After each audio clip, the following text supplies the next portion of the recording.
Welcome to Proclaim, a presentation of the Catholic Diocese of Alexandria. Join us as we journey together through the Scriptures revealed to us by God. Good morning and welcome to Proclaim. And so now that the disciples have raised the question about the teaching that Jesus has just enunciated, we hear his response. He said to them, "Are even you likewise without understanding? Do you not realize that everything that goes into a person from outside cannot defile, since it enters not the heart, but the stomach, and passes out into the latrine?" And so he has a series of questions that in effect say, don't you get it? And obviously the answer to that seems to be no. And so he explains very clearly the difference of what he's saying as far as the externals and the internals of a person's actions, of a person's choices.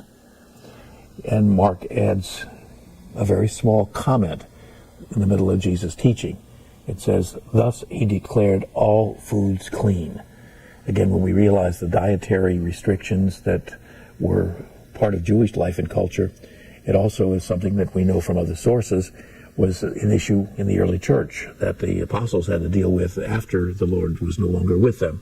When the whole issue of did the Gentile converts, particularly that Paul and his co-workers brought into the faith community, have to follow the dietary rules that had been so important in Jewish life and culture. And the decision ultimately is no, except from the standpoint of not scandalizing those who might be offended.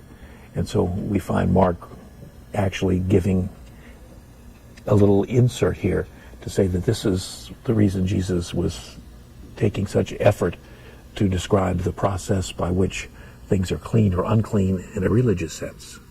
This program was brought to you by Christus Cabrini Hospital.